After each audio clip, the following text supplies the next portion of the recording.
भारत माता की। भारत माता की। मेरे प्यारे देशवासियों,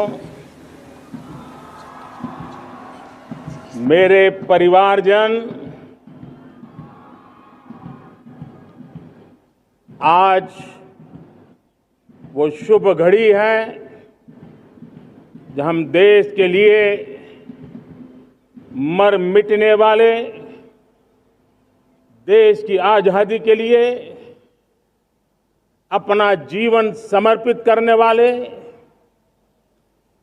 आजीवन संघर्ष करने वाले, फांसी के तख्त पर चढ़कर के भारत मां की जय के नारे लगाने वाले अनगिनत आजादी के दीवानों को नमन करने का ये पर्व है। उनका पुण्य स्मरण करने का पर्व है।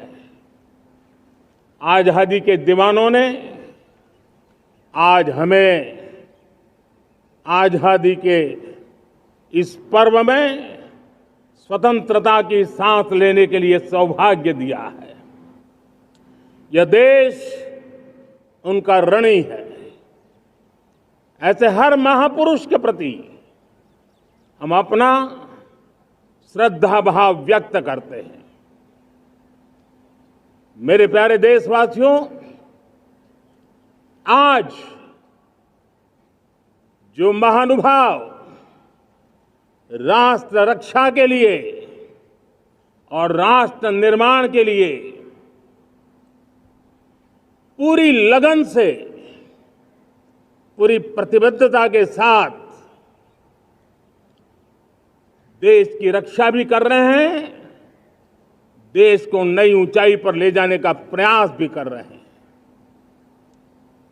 चाहे वो हमारा किसान हो, हमारा जवान हो,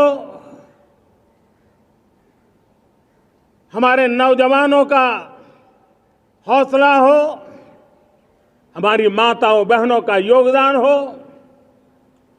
दलित हो, पीड़ित हो, शोषित हो, वंचित हो, अभावों के बीच भी स्वतंत्रता के प्रति उसकी निष्ठा, लोकतंत्र के प्रति उसकी श्रद्धा, ये पूरे विश्व के लिए एक प्रेरक घटना है। मैं आज ऐसे सभी को आदरपूर्वक नमन करता हूं। प्यारे देशवासियों, इस वर्ष और पिछले कुछ वर्षों से प्राकृतिक आपदा के कारण हम सबकी चिंता बढ़ती चली जा रही है। प्राकृतिक आपदा में अनेक लोगों ने अपने परिवारजन खोए हैं, संपत्ति खोई है, राष्ट्र ने भी पारावार नुकसान भोगा है। मैं आज उन सब के प्रति अपनी संवेदना व्यक्त करता हूं और मैं उन्हें विश्वास दिलाता हूं, यह देश इस संकट की घड़ी में उन सब के साथ खड़ा है। मेरे प्यारे देशवासियों, हम जरा आजादी के पहले के वो दिन याद करें। सैकड़ों साल की गुलामी, हर कालखंड संघर्ष का रहा। युवा हो, बुजुर्ग हो, किसान हो, महिला हो, आदिवासी हो, उन्होंने गुलामी के खिलाफ जंग लड़ते रहे, अविरत जंग लड़ते रहे।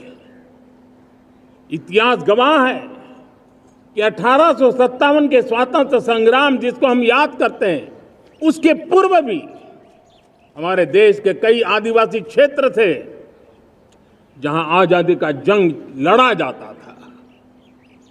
साथियों, गुलामी का इतना लंबा कालखंड,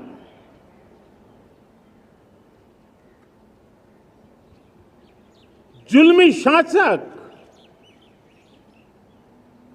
अपरंपार यातनाएं, सामान्य से सामान्य मानवीयों का विश्वास तोड़ने की हर तरकीब है। उसके बावजूद भी उस समय की जनसंख्या के हिसाब से करीब 40 करोड़ देशवासी आजादी के पूर्व 40 करोड़ देशवासियों ने वो जज्बा दिखाया, वो सामर्थ्य दिखाया, वो एक सपना लेकर के चले, एक संकल्प लेकर के चलते रहे, जूझते रहे। एक ही स्वर था, वंदे मातरम। एक ही सपना था, भारत की आजादी का। 40 करोड़ देशवासियों ने, और हमें गर्व है कि हमारी रगों में उन्हीं का खून है। वो हमारे पूर्वज थे। सिर्फ 40 करोड़ लोगों ने दुनिया की महासत्ता को उखाड़ करके फेंक दिया था, गुलामी की जंजीरों को तोड़ दिया था।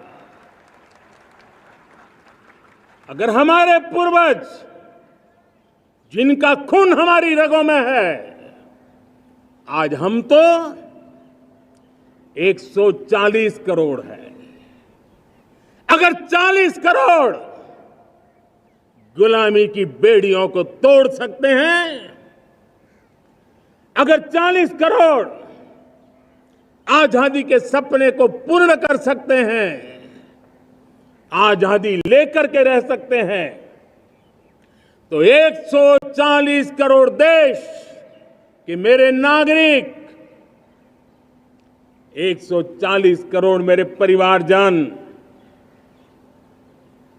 अगर संकल्प लेकर के चल पड़ते हैं, एक दिशा निर्धारित करके चल पड़ते हैं, कदम से कदम मिलाकर, कंधे से कंधा मिलाकर अगर चल पड़ते हैं, तो चुनौतियां कितनी भी क्यों ना हो, अभाव की मात्रा कितनी ही तीव्र क्यों ना हो, संसाधनों के लिए जूझने की नौबत हो, तो भी हर चुनौती को पार करते हुए हम समृद्ध भारत बना सकते हैं। हम 2047 विकसित भारत का लक्ष्य प्राप्त कर सकते हैं। अगर 40 करोड़ देशवासी अपने पुरुषार्थ से, अपने समर्पण से, अपने त्याग से, अपने बलिदान से आजादी दे सकते हैं, आजाद भारत बना सकते हैं, तो 140 करोड़ देशवासी उसी भाव से समृद्ध भारत भी बना सकते हैं। साथियों, वो एक समय था जब लोग देश के लिए मरने के लिए प्रतिबद्ध थे और आजादी मिली थी। आज ये समय है देश के लिए जीने की प्रतिबद्धता का। अगर देश के लिए मरने की प्रतिबद्धता आजादी दिला सकती है, तो देश के लिए जीने की प्रतिबद्धता समृद्ध भारत भी बना सकती है।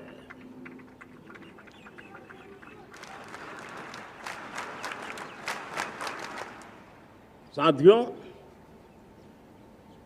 विकसित भारत 2047 इस तरफ भाषण के शब्द नहीं है, इसके पीछे कठोर परिश्रम चल रहा है। देश के कोटि कोटि जनों के सुझाव लिए जा रहे हैं और हमने देशवासियों से सुझाव मांगे और मुझे प्रसन्नता है कि मेरे देश के करोड़ों नागरिकों ने विकसित भारत 2047 के लिए अनगिनत सुझाव दिए हैं। हर देशवासी का सपना उसमें प्रतिबिंबित हो रहा है। हर देशवासी का संकल्प उसमें झलकता है। युवा हो, बुजुर्ग हो, गांव के लोग हो, शहर के लोग हो, किसान हो, कामदार हो, दलित हो, आदिवासी हो, पहाड़ों में रहने वाले लोग, शहरों में रहने वाले लोग हैं, हर किसी ने 2047 में जब देश आजादी का 100 साल मनाएगा तब तक विकसित भारत के लिए अनमोल सुझाव दिए हैं। और मैं जब इन सुझावों को देखता था मेरा मन प्रसन्न हो रहा था। उन्होंने क्या लिखा? कुछ लोगों ने कहा कि दुनिया का स्किल कैपिटल बनाने का सुझाव हमारे सामने रखा। 2047 विकसित भारत के लिए कुछ लोगों ने भारत को मैन्युफैक्चरिंग का ग्लोबल हब बनाने का सुझाव दिया। कुछ लोगों ने भारत के हमारी यूनिवर्सिटीज ग्लोबल बने इसके लिए सुझाव दिया। कुछ लोगों ने यह भी कहा कि क्या आजादी के इतने सालों के बाद हमारा मीडिया ग्लोबल नहीं होना चाहिए। कुछ लोगों ने यह भी कहा कि हमारा स्किल्ड युवा विश्व की पहली पसंद बनना चाहिए। कुछ लोगों ने सुझाव दिया भारत को जल्द से जल्द जीवन के हर क्षेत्र में आत्मनिर्भर बनना चाहिए। कई लोगों ने सुझाव दिया कि हमारे किसान जो मोटा अनाज पैदा करते हैं, जिसको हम श्री अन्न कहते हैं, उस सुपर फूड को दुनिया के हर डाइनिंग टेबल पर पहुंचाना है। हमें विश्व के पोषण को भी बल देना है और भारत के छोटे किसानों को भी मजबूती देनी है। कई लोगों ने सुझाव दिया कि देश में स्थानीय स्वराज की संस्थाओं से लेकर के अनेक इकाइयां हैं, उन सब में गवर्नेंस के रिफॉर्म की बहुत जरूरत है। कई लोगों ने लिखा कि न्याय के अंदर जो विलंब हो रहा है उसके प्रति चिंता जाहिर की और ये भी कहा कि हमारे देश में न्याय व्यवस्था में रिफॉर्म की बहुत बड़ी जरूरत है। कई लोगों ने लिखा कि कई ग्रीनफील्ड सिटीज बनाने की अब समय की मांग है। किसी ने बढ़ती हुई प्राकृतिक आपदाओं के बीच शासन प्रशासन में कैपेसिटी बिल्डिंग के लिए एक अभियान चलाने का सुझाव दिया। बहुत सारे लोगों ने यह सपना भी देखा है कि अंतरिक्ष में भारत का स्पेस स्टेशन जल्द से जल्द बनना चाहिए। किसी ने कहा भारत की जो पारंपरिक ट्रेडिशनल मेडिसिन है, हमारी औषधि है, दुनिया जब आज होलिस्टिक हेल्थ केयर की तरफ जा रही है, तब हमें भारत की पारंपरिक औषधियां और वेलनेस हब के रूप में भारत को विकसित करना चाहिए। कोई कहते हैं कि अब देर नहीं होनी चाहिए, भारत जल्द से जल्द दुनिया की तीसरी सबसे बड़ी इकोनॉमी बनना चाहिए। साथियों, मैं इसलिए पढ़ रहा था कि मेरे देशवासियों ने सुझाव दिए, मेरे देश के सामान्य नागरिक ने ये सुझाव हमें दिए हैं। मैं समझता हूं जब देशवासियों की इतनी विशाल सोच हो, देशवासियों के इतने बड़े सपने हो, देशवासियों की इन बातों में जब संकल्प झलकते हो, तब हमारे भीतर एक नया संकल्प दृढ़ बन जाता है, हमारे मन में आत्मविश्वास नई ऊंचाई पर पहुंच जाता है। और साथियों, देशवासियों का ये भरोसा सिर्फ कोई इंटेलेक्चुअल डिबेट नहीं है, ये भरोसा अनुभव से निकला हुआ है। ये विश्वास लंबे कालखंड के परिश्रम की पैदावार है और इसलिए देश का सामान्य मानव याद करता है। जब लाल किले से कहा जाता है कि हिंदुस्तान के 18,000 गांवों में समय सीमा में बिजली पहुंचाएंगे और वो काम हो जाता है, तब भरोसा मजबूत हो जाता है। जब ये तय होता है कि आजादी के इतने सालों के बाद भी 2.5 करोड़ परिवार ऐसे हैं जहां बिजली नहीं है, वो अंधेरे में जिंदगी गुजारते हैं, 2.5 करोड़ घरों में बिजली पहुंच जाती है, तब सामान्य मानवीय का भरोसा बढ़ जाता है। जब ब्लड प्रेशर स्वच्छ भारत की बात कही जाए, तब इस देश के अग्रिम हरोर पंक्ति में बैठे हुए लोग हो, गांव के लोग हो, गरीब बस्ती में रहने वाले लोग हो, छोटे छोटे बच्चे हो, हर परिवार के अंदर स्वच्छता का वातावरण बन जाए, स्वच्छता की चर्चा हो, स्वच्छता के संदर्भ में एक दूसरे को रोक टोकने का निरंतर प्रयास चलता रहे। मैं समझता हूं कि ये भारत के अंदर आई हुई नई चेतना का प्रतिबिंब है। जब देश के सामने लाल किले से कहा जाए कि आज हमारे परिवारों में 3 करोड़ परिवार ऐसे हैं जिनके घर में नल से जल मिलता है, आवश्यक है हमारे इन परिवारों को पीने का शुद्ध पानी पहुंचे। जल जीवन मिशन के तहत इतने कम समय में नए 12 करोड़ परिवारों को जल जीवन मिशन के तहत नल से जल पहुंच रहा है। आज 15 करोड़ परिवार इसके लाभार्थी बन चुके हैं। हमारे कौन लोग वंचित थे इन व्यवस्थाओं से? कौन पीछे रह गए थे? समाज के अग्रिम पंक्ति के लोग इसके लिए अभाव में नहीं जीते थे। मेरे दलित, मेरे पीड़ित, मेरे शोषित, मेरे आदिवासी भाई बहन, मेरे गरीब भाई बहन, मेरे झुग्गी झोपड़ी में जिंदगी गुजारने वाले लोग, वही तो इन चीजों के अभाव में जी रहे थे। हमने अनेक ऐसे प्राथमिक आवश्यकताओं की पूर्ति के लिए जो प्रयास किया और उसका परिणाम हमारे इन सारे समाज के बंधुओं को मिला है। हमने वोकल फॉर लोकल का मंत्र दिया। आज मुझे खुशी है कि वोकल फॉर लोकल ने अर्थतंत्र के लिए एक नया मंत्र बन गया है। हर डिस्ट्रिक्ट अपनी पैदावार के लिए गर्व करने लगा है। 1 डिस्ट्रिक्ट 1 प्रोडक्ट का माहौल बना है। अब 1 डिस्ट्रिक्ट 1 प्रोडक्ट को 1 डिस्ट्रिक्ट का 1 प्रोडक्ट एक्सपोर्ट कैसे हो, उस दिशा में हर जिले सोचने लगे हैं। रिन्यूएबल एनर्जी का संकल्प लिया था। G20 समूह के देशों ने जितना किया है उससे ज्यादा भारत ने किया है, और भारत ने ऊर्जा के क्षेत्र में आत्मनिर्भर बनने के लिए, ग्लोबल वार्मिंग की चिंताओं से मुक्ति पाने के लिए हमने काम किया है। साथियों, देश गर्व करता है आज जब फिनटेक की सफलता को लेकर पूरा विश्व भारत से कुछ सीखना समझना चाहता है, तब हमारा गर्व और बढ़ जाता है। साथियों, हम कैसे भूल सकते हैं कोरोना के वो संकट काल। विश्व में सबसे तेज गति से करोड़ों लोगों को वैक्सीनेशन का काम हमारे इसी देशों में हुआ। यही देश हैं जो कभी आतताई आतंकवादी हमें आकर के मार के चले जाते थे।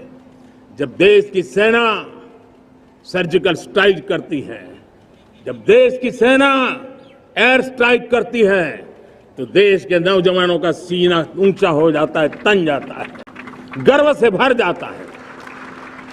और यही बातें हैं जो आज 140 करोड़ देशवासियों का मन गर्व से भरा हुआ है, आत्मविश्वास से भरा हुआ है।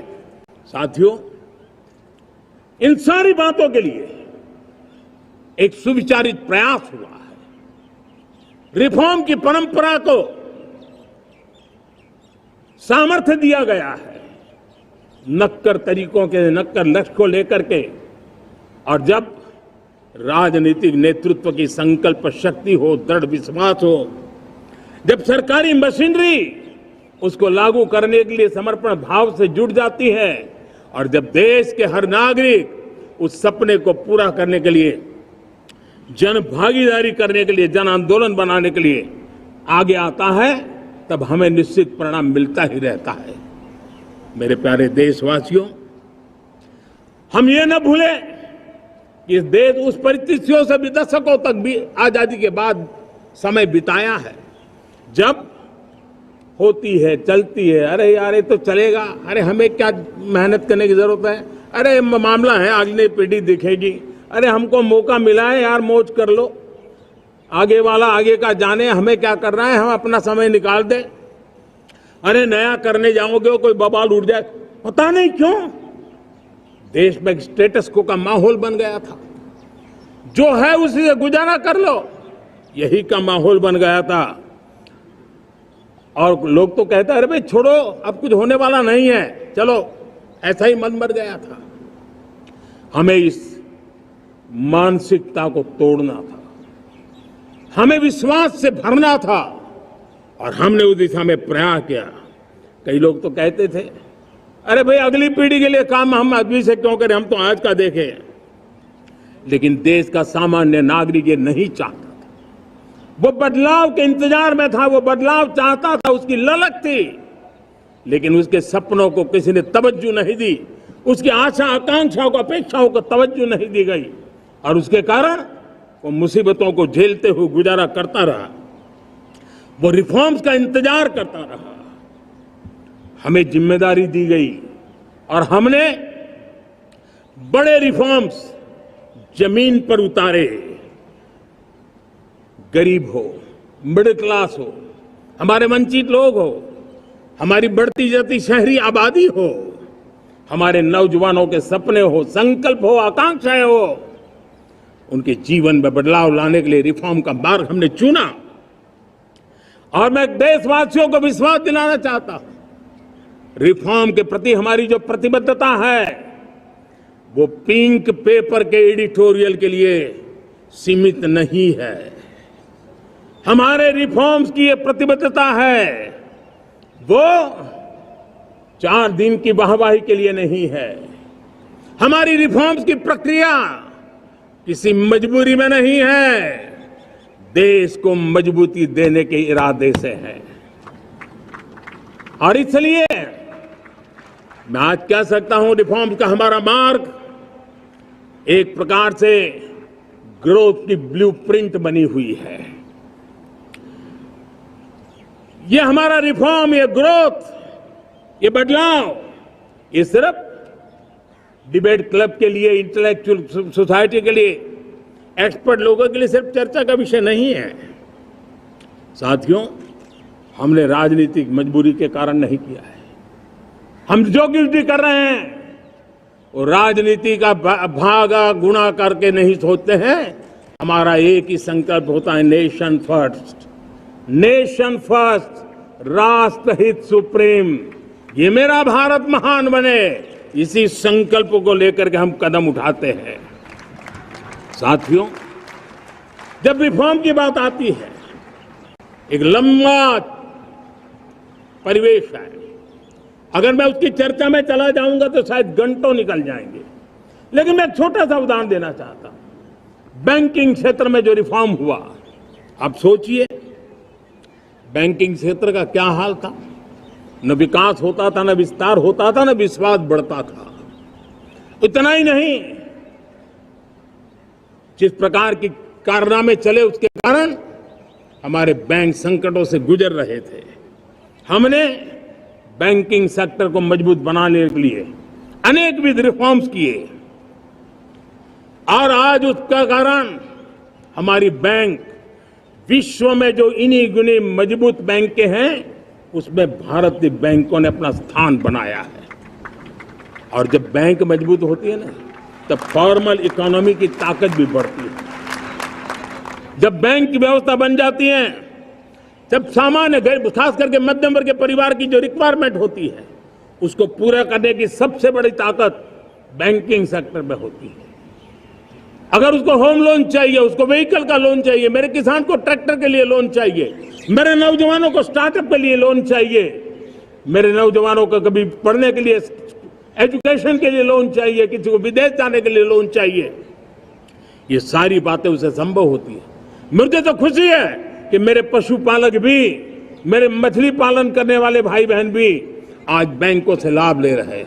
मुझे खुशी है मेरे रेहड़ी पटरी वाले लाखों भाई बहन आज बैंक से साथ जुड़ करके अपनी नई ऊंचाइयों को प्राप्त कर रहे हैं और विकास की दिशा में वो भागीदार बन रहे हैं।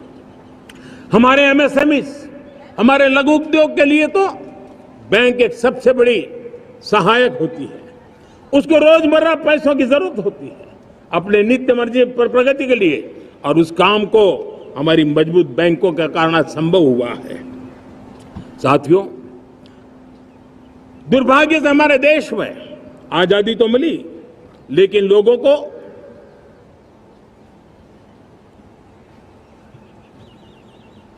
प्रकार से माई बाप कल्चर से गुजरना पड़ा।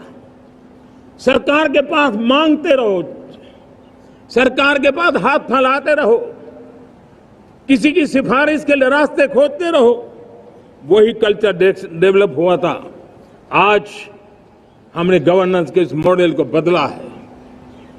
आज सरकार खुद लाभार्थी हितार्थी के पास जाती है। आज सरकार खुद उसके घर गैस का चूल्हा पहुंचाती है। आज सरकार खुद उसके घर पानी पहुंचाती है।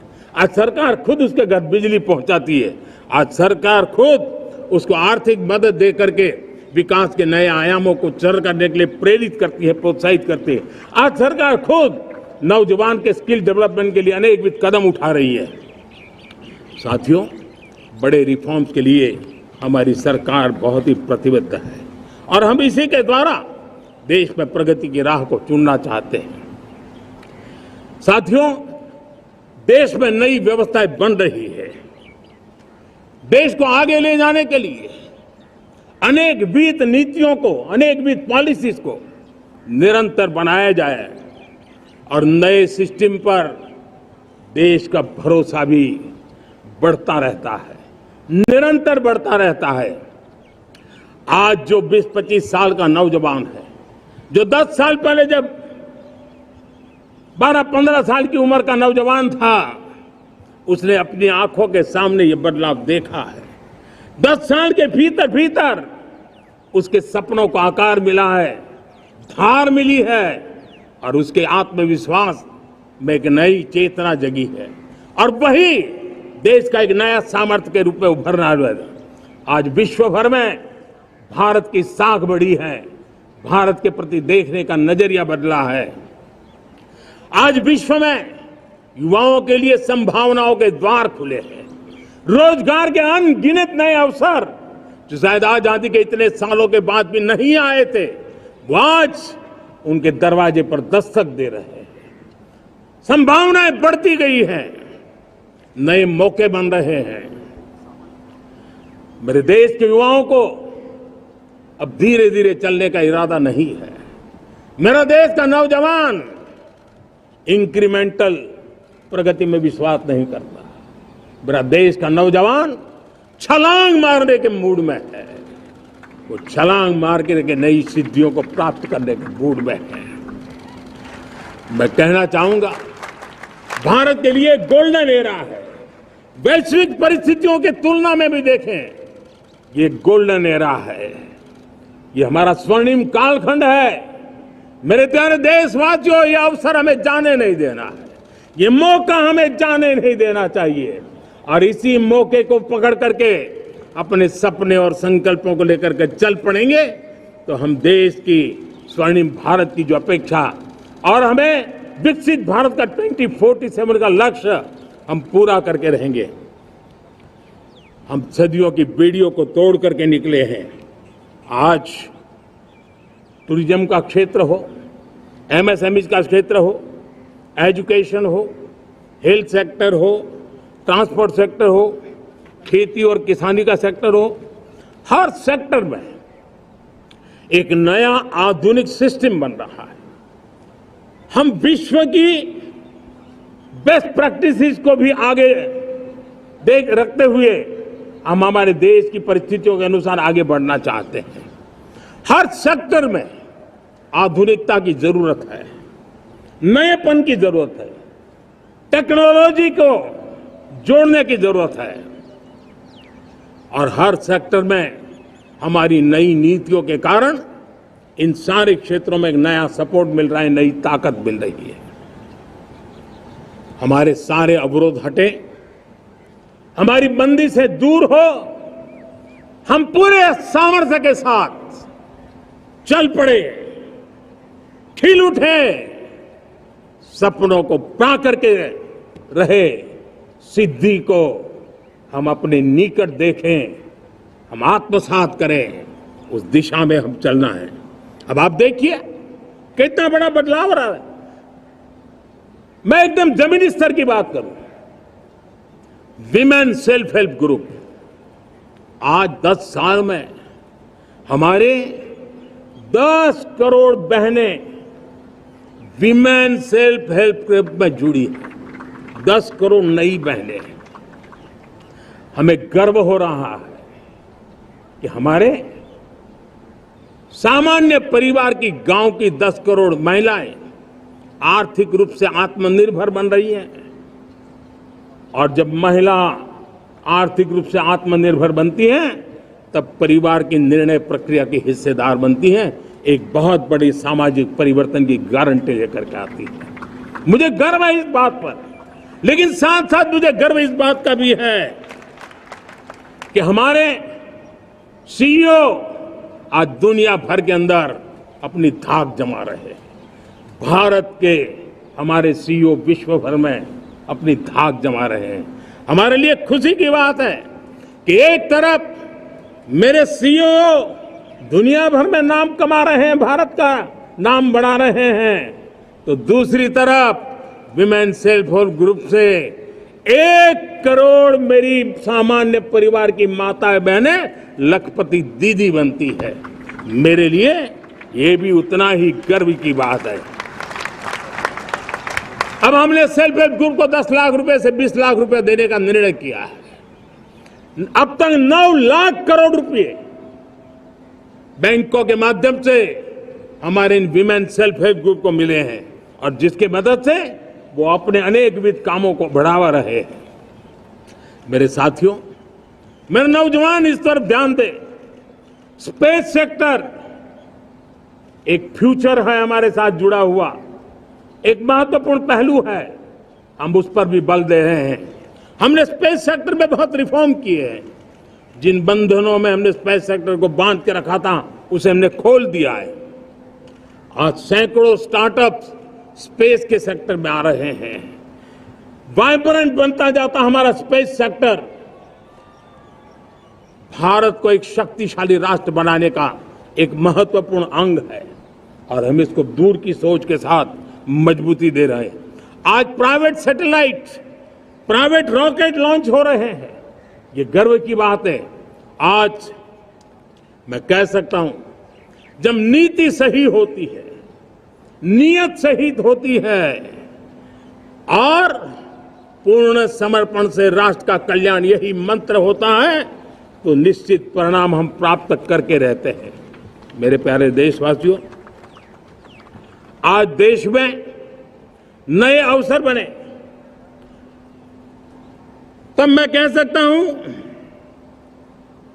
2 चीजें और हुई जिसने विकास को एक गति दी है, विकास को एक नई छलांग दी है। और ये है, पहला है आधुनिक इंफ्रास्ट्रक्चर का निर्माण। हमने इंफ्रास्ट्रक्चर को आधुनिक बनाने की दिशा में बहुत बड़े कदम उठाए हैं। और दूसरी तरफ सामान्य मानवीय के जीवन में जो बाधाएं हैं, ईज ऑफ लिविंग का हमारा जो सपना है, उस पर भी हमने उतना ही बल दिया है।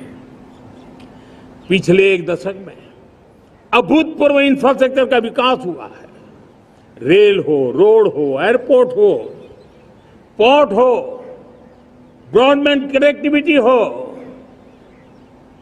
गांव गांव नए स्कूल बनाने की बात हो, जंगलों में स्कूल बनाने की बात हो, दूर सुदूर इलाकों में अस्पताल बनाने की बात हो, आरोग्य मंदिर बनाने की बात हो, मेडिकल कॉलेजों का काम हो, आयुष्मान आरोग्य मंदिरों का निर्माण चलता हो, 60,000 से ज्यादा अमृत सरोवर बने हो, 2 लाख पंचायतों तक ऑप्टिकल फाइबर नेटवर्क पहुंचा हो, नहरों का एक बहुत बड़ा जाल बिछाया जा रहा हो, 4 करोड़ पक्के घर बनना, गरीबों को एक नया आश्रय मिलना, 3 करोड़ नए घर बनाने के संकल्प के साथ आगे बढ़ने की हमारी कोशिश हो। हमारा पूर्वी भारत, नॉर्थ ईस्ट, उसका इलाका आज इंफ्रास्ट्रक्चर के लिए जाने जाना लगा है। और हमने ये जो कायाकल्प किया है, उसका सबसे बड़ा लाभ समाज के उन वर्गों तक हम पहुंचे हैं जो ग्रामीण सड़कें वहां बनी है जिनकी तरफ कोई देखता नहीं था, जिस इलाकों को नहीं देखता था, जिन गांवों को नहीं देखता था। दलित हो, पीड़ित हो, शोषित हो, वंचित हो, पिछड़े हो, आदिवासी हो, जंगल में रहने वाले हो, दूर सुदूर पहाड़ों में रहने वाले हो, सीमावर्ती स्थान पर रहने वाले हो, हमने उनकी आवश्यकता की पूर्ति की है। हमारे मछुआरे भाई बहनों की आवश्यकताओं को पूरा करना, हमारे पशुपालकों के जीवन को बदलना, एक प्रकार से सर्वांगीण विकास का प्रयास हमारी नीतियों में रहा, हमारी नीयत में रहा है, हमारे रिफॉर्म में रहा है, हमारे कार्यक्रमों में रहा है, हमारी कार्यशैली में रहा है। और उस सबसे बड़ा लाभ मेरे युवाओं को होता है। उनको नए नए अवसर मिलते हैं, नए नए क्षेत्र में कदम रखने का उसके लिए संभावनाएं बन जाती है, और वही तो सबसे ज्यादा रोजगार दे रहा है। और सबसे ज्यादा रोजगार प्राप्त करने का अवसर इन्हीं समय में उनको मिला है। हमारा जो मध्यम वर्गीय परिवार है, मध्यम वर्गीय परिवार को क्वालिटी ऑफ लाइफ, वो स्वाभाविक उसकी अपेक्षा रहती है। वो देश के लिए बहुत देता है, तो देश का भी दायित्व है कि उसकी जो क्वालिटी ऑफ लाइफ पे जो उसकी अपेक्षाएं हैं, सरकार की कठिनाइयों से मुक्ति की उसकी जो अपेक्षाएं हैं, उसको पूर्ण करने के लिए हम निरंतर प्रयास करते हैं। और मैंने तो सपना देखा है कि 2047 जब विकसित भारत का सपना होगा, तो उसकी एक इकाई ये भी होगी कि सामान्य मानव के जीवन में सरकार की दखलें कम हो, जहां सरकार की जरूरत हो वहां अभाव न हो, और जहां सरकार की बेकारण प्रभाव भी न हो, इस प्रकार की व्यवस्था पर हम प्रतिबद्ध हैं। मेरे प्यारे देशवासियों, हम छोटी छोटी जरूरतों पर भी ध्यान देते हैं, हम छोटी छोटी आवश्यकताओं पर ध्यान देते हैं और उसको लेकर हम चलते हैं। चाहे हमारे गरीब का घर का चूल्हा जलता रहे, गरीब की मां को कभी आंसू पी करके सोना न पड़े, और इसके लिए मुफ्त इलाज की योजना हमारी चल रही है। बिजली, पानी, गैस अब सैचुरेशन के मूड पर है, और जब हम सैचुरेशन की बात करते हैं वो 100% होता है। जब सैचुरेशन होता है तो उसको जातिवाद का रंग नहीं लगता है। जब सैचुरेशन होता है तो उसमें पांथिकता का रंग नहीं लगता है। जब सैचुरेशन का मंत्र होता है तब सच्चे अर्थ में सबका साथ सबका विकास का मंत्र साकार होता है। लोगों के जीवन में सरकार की दखल कम हो, उस दिशा में हमने हजारों कंप्लायंसेस के लिए सरकार सामान्य मानवी पर बोझ डालती थी, उन सारे कंप्लायंसेस को दूर किया। हमने देशवासियों के लिए 1,500 से ज्यादा कानूनों को खत्म कर दिया, ताकि कानूनों की जंजाल के अंदर देशवासियों को फंसना न पड़े। हमने छोटी छोटी गलतियों के कारण ऐसे कानून बने थे उनको जेल में अंदर धकेल दिया जाए। हमने उन छोटे छोटे कारणों से जेल जाने के जो परंपराएं थी, उन सारे कानूनों को नष्ट कर दिया और उसको कानूनों को जेल भेजने के प्रावधान को व्यवस्था से बाहर कर दिया है। आज हमने जो आजादी की विरासत के गर्व की बात हम जो करते हैं, सदियों से हमारे पास जो क्रिमिनल लॉ थे, आज हमने उसको नए क्रिमिनल लॉ, जिसको हमने न्याय संहिता के रूप में, और जिसके मूल में दंड नहीं पर नागरिक को न्याय, इस भाव को हमने प्रबल बनाया है।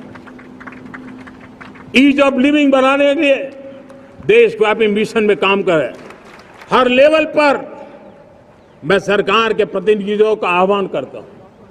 मैं जनप्रतिनिधि, वो किसी भी दल के क्यों न हो, किसी भी राज्य के क्यों न हो, सबसे आग्रह करता हूं कि हमने एक मिशन मोड में ईज ऑफ लिविंग के लिए कदम उठाने चाहिए। मैं हमारे युवाओं को, प्रोफेशनल्स को, सबको मैं कहना चाहता हूं, आप अपने स्थान पर जहां पर आपको छोटी छोटी दिक्कतें होती है, आप उसके सॉल्यूशन को लेकर के सरकार को चिट्ठी लिखते रहिए।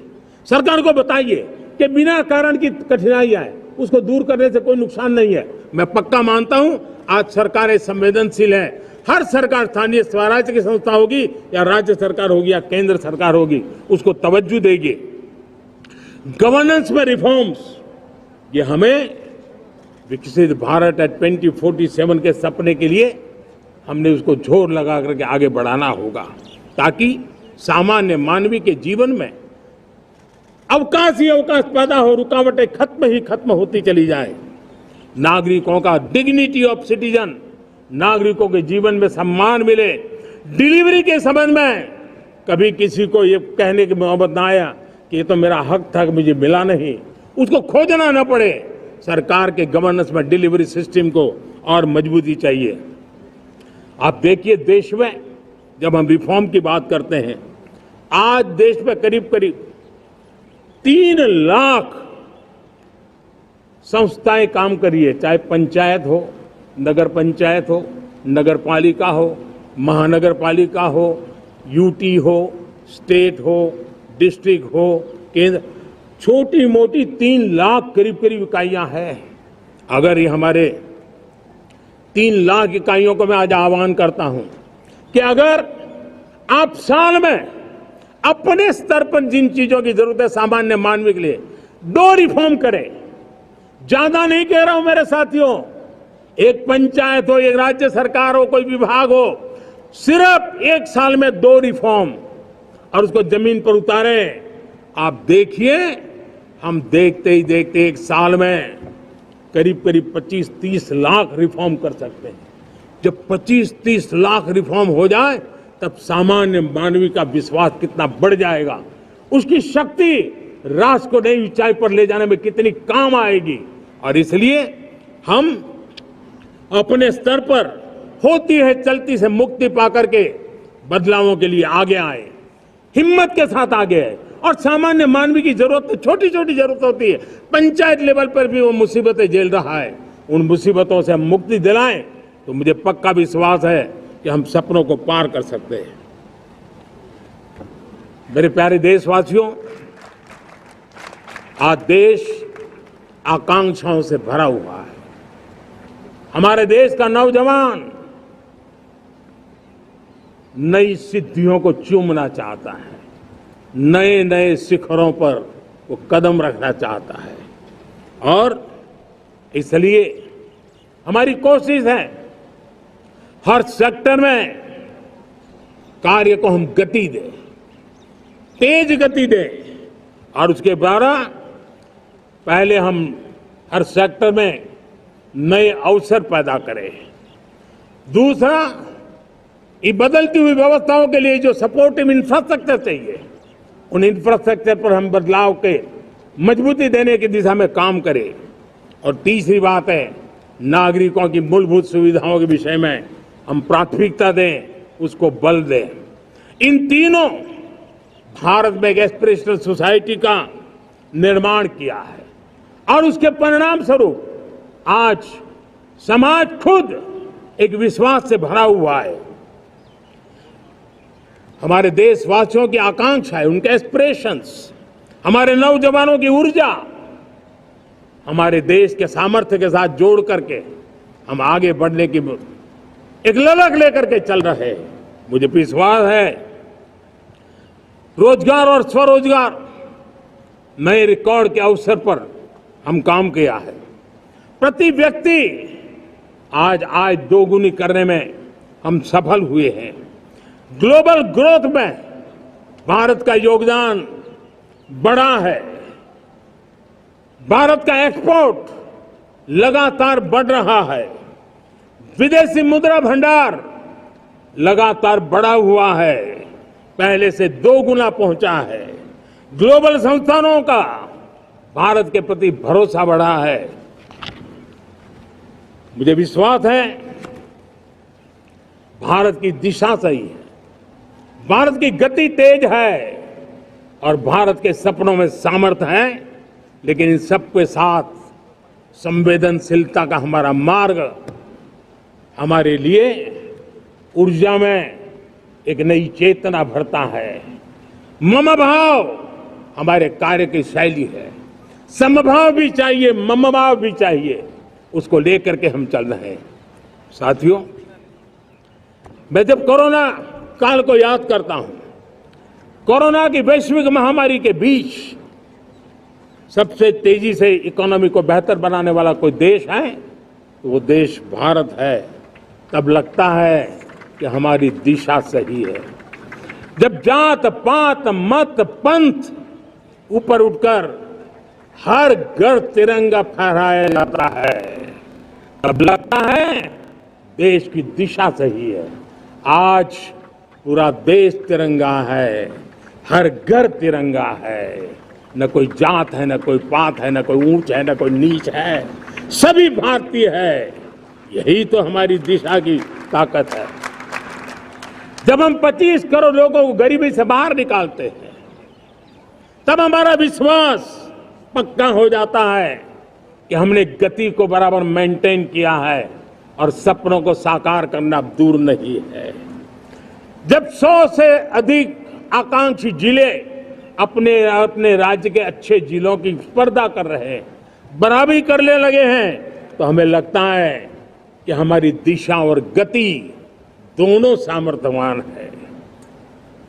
जब हमारे उन आदिवासी साथियों को वो मदद मिलती है, पीएम जनमन के द्वारा उनको जो योजनाएं पहुंची थी, आबादी बहुत छोटी है लेकिन बहुत दूर सुदूर इलाकों में छुटपुट परिवार रहते हैं, हमने उनको खोज के निकाला है, उनके लिए चिंता की है।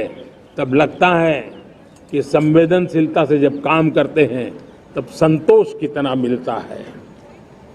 वर्किंग वुमेन के लिए पेड मैटरनिटी लीव 12 हफ्ते से बढ़ा करके 26 हफ्ते कर देते हैं।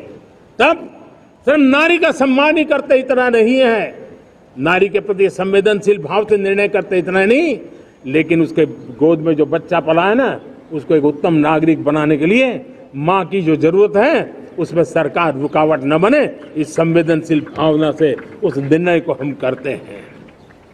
जब मेरे दिव्यांग भाई बहन भारतीय साइन लैंग्वेज की बात हो या तो सुगम्य भारत का अभियान हो, उसको लगता है कि अब मेरी भी डिग्निटी है, मेरे प्रति देश के नागरिक सम्मान के भाव से देखता है। और पैरालंपिक में तो हमारे खिलाड़ी नई नई ताकत दिखाने लगे हैं, तब लगता है कि ये जो मेरा मम भाव है, हम सबका मम भाव है, उसकी ताकत नजर आती है।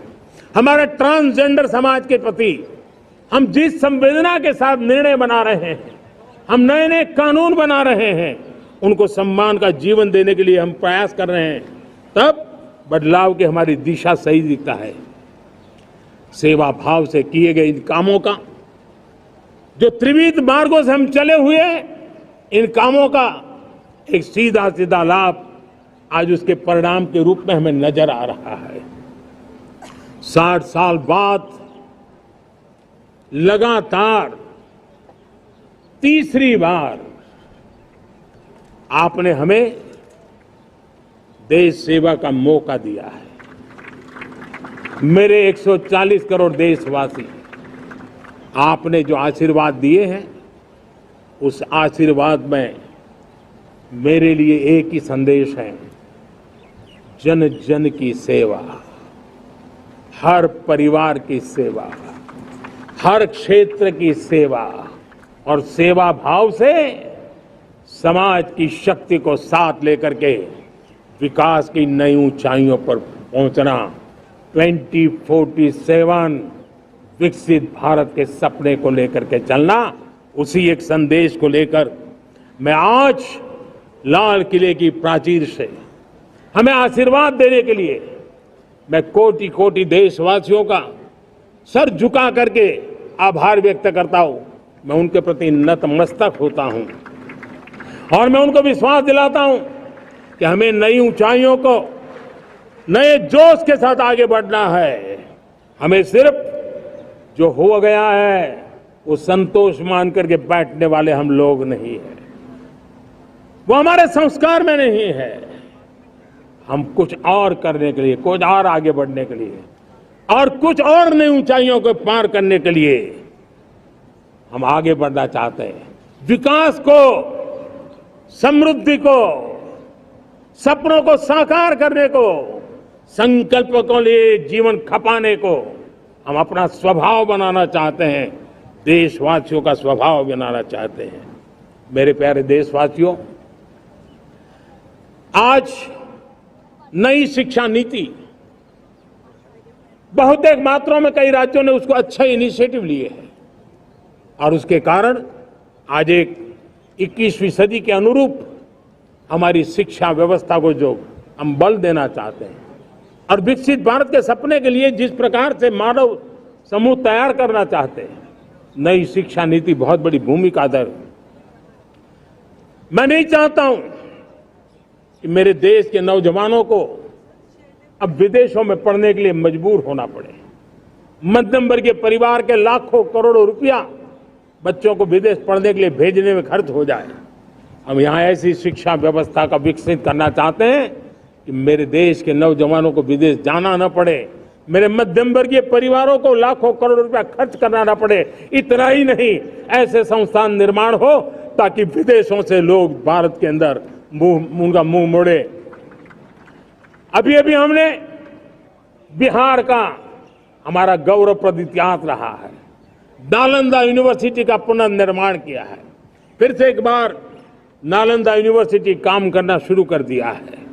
लेकिन हमें शिक्षा के क्षेत्र में फिर से एक बार सदियों पुराने उस नालंदा स्पिरिट को जगाना होगा, उस नालंदा स्पिरिट को जीना होगा, उस नालंदा स्पिरिट को लेकर के बड़े विश्वास के साथ विश्व की ज्ञान की परंपराओं को नई चेतना देने का काम हमें करना होगा।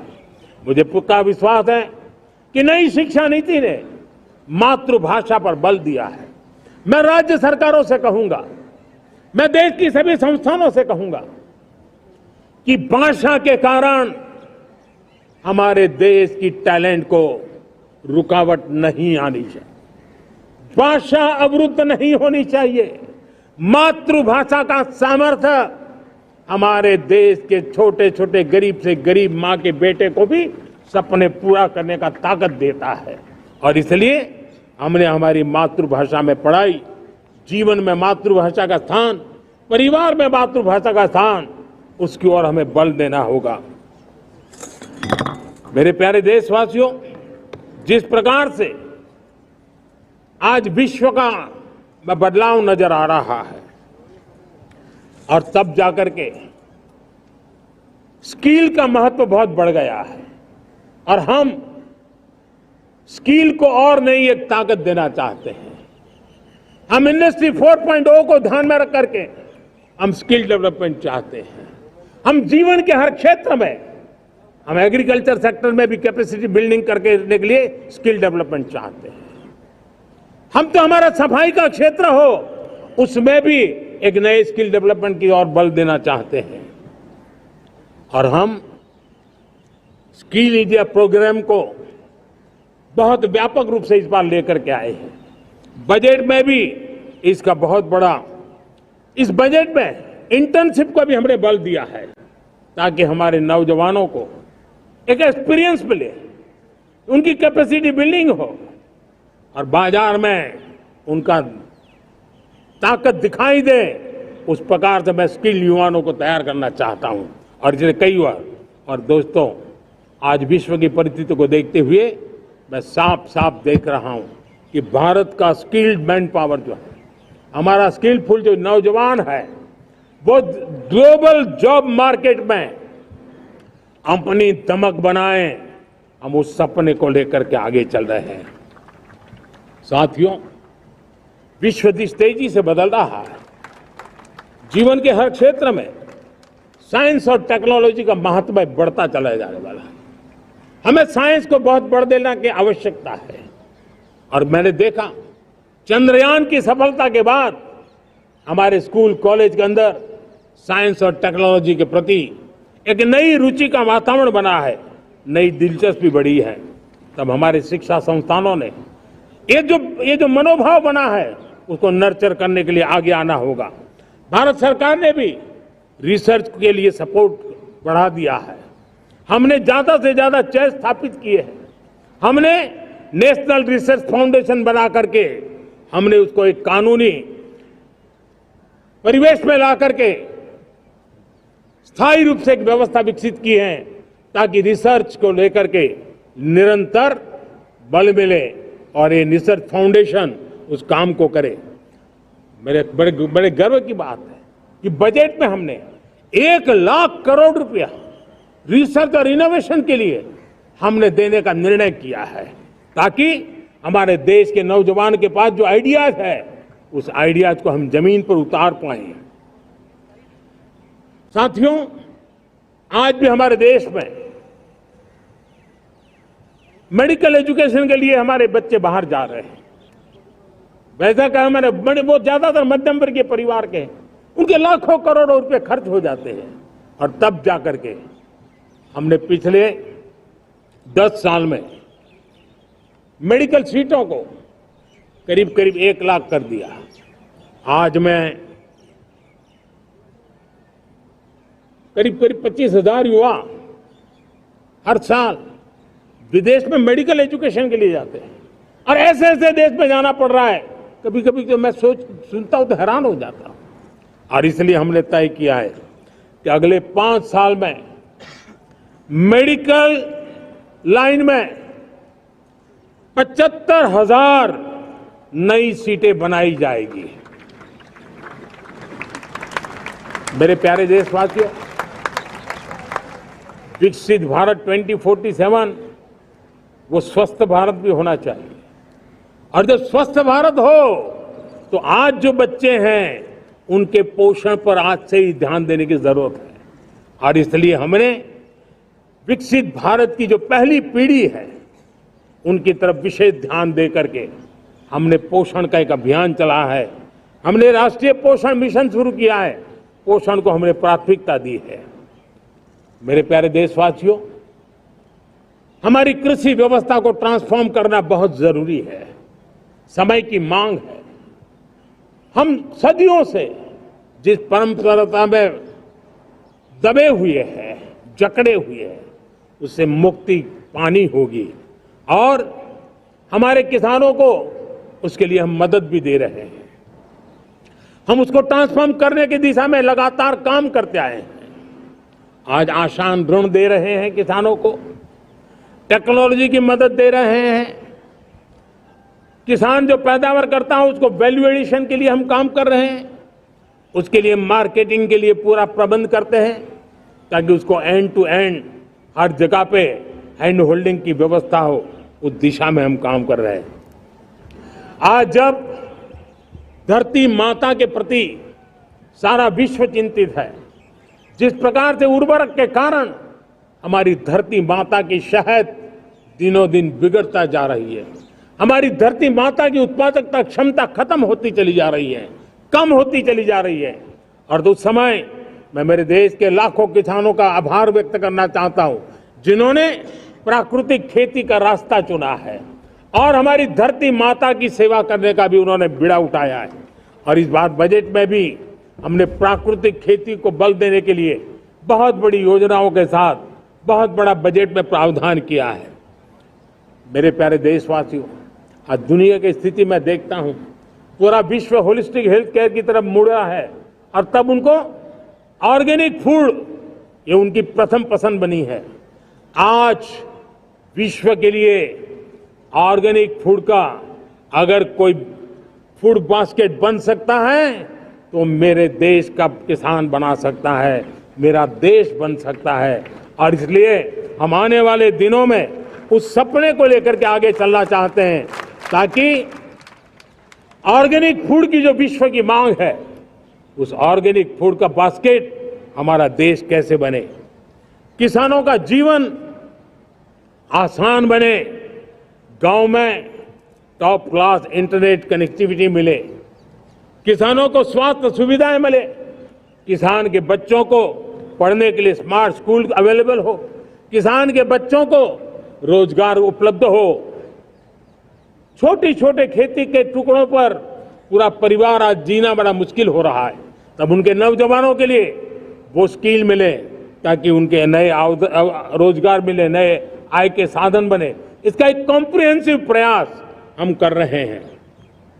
बीते वर्षों में वुमेन लेड डेवलपमेंट मॉडल पर हमने काम किया है। इनोवेशन हो, एम्प्लॉयमेंट हो, एंटरप्रेन्योरशिप हो, हर सेक्टर में महिलाओं के कदम बढ़ते जा रहे हैं। महिलाएं सिर्फ भागीदारी बढ़ा रही है ऐसा नहीं, महिलाएं नेतृत्व दे रही है। आज अनेक क्षेत्रों में, आज हमारे रक्षा क्षेत्र में देखिए, हमारा एयरफोर्स हो, हमारी आर्मी हो, हमारी नेवी हो, हमारा स्पेस सेक्टर हो, आज हमारी महिलाओं का हम दमखम देख रहे हैं देश के लिए। लेकिन दूसरी तरफ कुछ चिंता की बातें भी आती हैं, और मैं आज लाल किले से फिर बार एक अपनी पीड़ा व्यक्त करना चाहता हूं।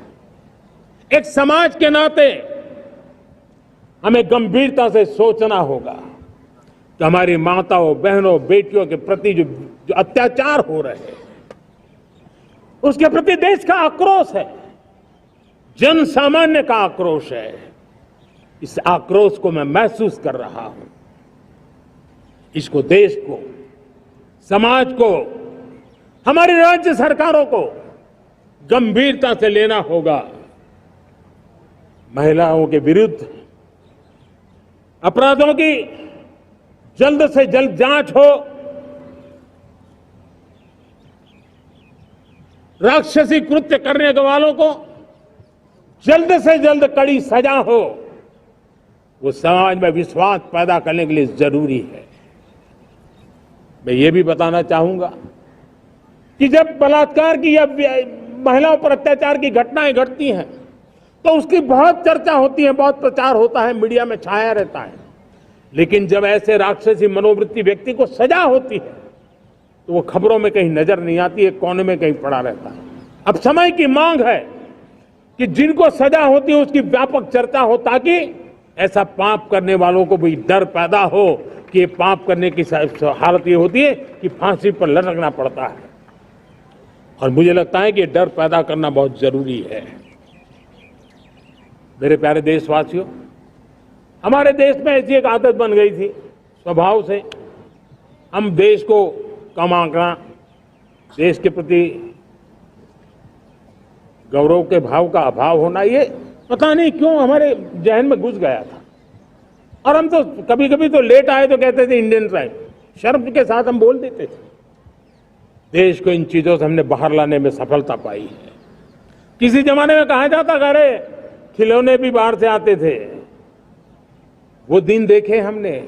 आज मैं गर्व से कह सकता हूं कि मेरे देश के खिलौने दुनिया के बाजार में अपनी धमक लेकर के पहुंच रहे हैं।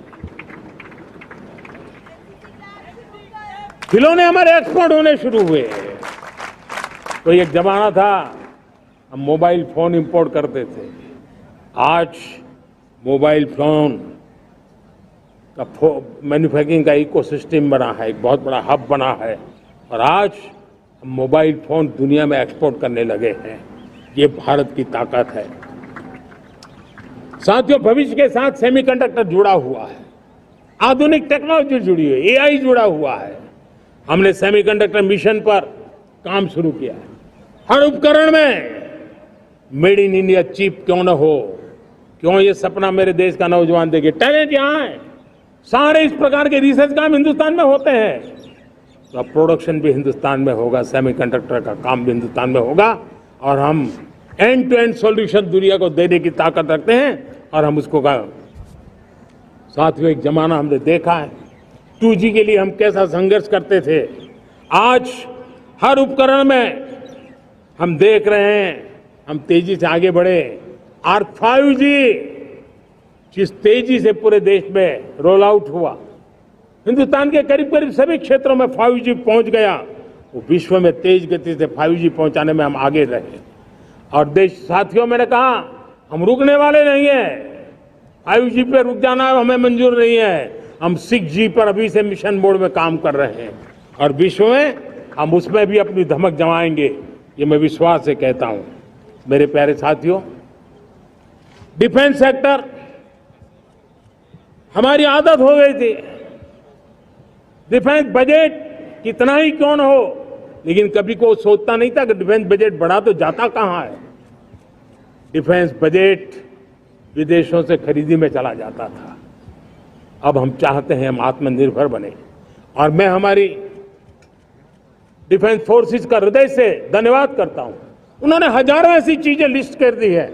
उन्होंने तय किया है कि हम विदेश से नहीं लाएंगे। राष्ट्र के लिए जीना क्या कहते हैं, ये हमारे सेना के जवानों ने दिखाया है, और उसके कारण डिफेंस के सेक्टर में हम आत्मनिर्भर होते चले जा रहे हैं। आज डिफेंस मैन्युफैक्चरिंग में भारत की पहचान बनी है, और मैं आज खुशी से कह सकता हूं कि जो देश कभी डिफेंस की हर छोटी मोटी चीज बाहर से लाता था, आज धीरे धीरे दुनिया के कई देशों में हम जो डिफेंस के इक्विपमेंट मैन्युफैक्चर कर रहे हैं वो हम एक्सपोर्ट करने लगे हैं। दुनिया में डिफेंस हब मैन्युफैक्चरिंग हब के रूप में हम धीरे धीरे उभर रहे हैं। हम मैन्युफैक्चरिंग क्षेत्र को बढ़ावा देना चाहते हैं क्योंकि रोजगार के लिए सर्वाधिक आवश्यक है। आज पीएलआई स्कीम को बहुत बड़ी सफलता मिली है। एफडीआई रिफॉर्म्स, उसने भी हमें बहुत बड़ी ताकत दी है। एमएसएमईज को बहुत बड़ा बल मिला है, नई व्यवस्थाएं विकसित हुई है और उसके कारण हमारा मैन्युफैक्चरिंग सेक्टर, हम दुनिया का एक मैन्युफैक्चरिंग हब बने। जिस देश के पास इतनी नौजवान शक्ति हो, जिस देश के अंदर ये सामर्थ्य हो, हम मैन्युफैक्चरिंग की दुनिया में भी इंडस्ट्री 4.0 में हम बहुत बड़ी ताकत के साथ आगे जाना चाहते हैं। और इसके लिए आवश्यक स्किल डेवलपमेंट, उस पर भी हमने बल दिया है। और स्किल डेवलपमेंट में भी हमने नए मॉडल तय किए हैं।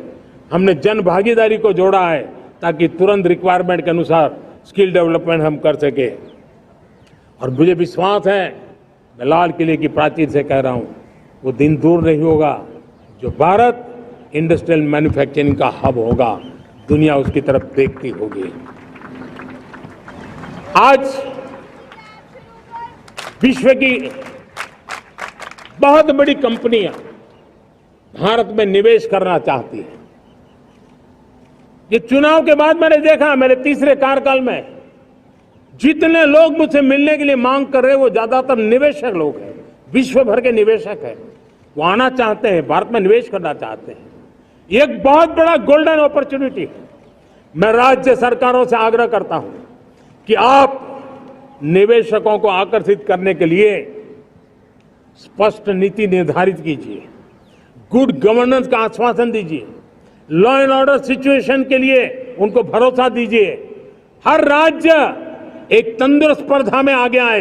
राज्य के बीच निवेशकों को खींचने के लिए स्पर्धा होनी चाहिए, निवेशकों को लिए, ताकि उनके राज्य में निवेशक आएंगे, उनके राज्य के नौजवानों को स्थानीय रूप से अवसर मिलेगा, रोजगार का अवसर मिलेगा। नीतियों में परिवर्तन लाना चाहिए तो ग्लोबल रिक्वायरमेंट के अनुसार नीतियों को राज्यों ने परिवर्तित करना चाहिए। लैंड की आवश्यकता है तो राज्यों ने लैंड बैंक बनानी चाहिए। गुड गवर्नेंस सिंगल पॉइंट पर काम करने के लिए राज्य जितने प्रोएक्टिव होंगे, जितने ज्यादा प्रयास करेंगे, जो निवेशक आ रहे हैं वो कभी भी वापस नहीं जाएंगे। सिर्फ भारत सरकार से काम ये होता नहीं है, राज्य सरकारों की बहुत बड़ी आवश्यकता होती है, क्योंकि जो भी प्रोजेक्ट लगने वाला है उस राज्य में लगने वाला है, उसको हर राज्य के साथ रोजमर्रा का काम पड़ता है। और इसलिए मैं राज्यों से आग्रह करूंगा कि जब विश्व पूरा भारत की तरफ आकर्षित हो रहा है, विश्व पूरा भारत में निवेश करने के लिए प्रतिबद्ध हो रहा है, तब ये हमारा दायित्व बनता है कि हमारी पुरानी आदतें छोड़ करके स्पष्ट नीति के साथ हम आगे आए।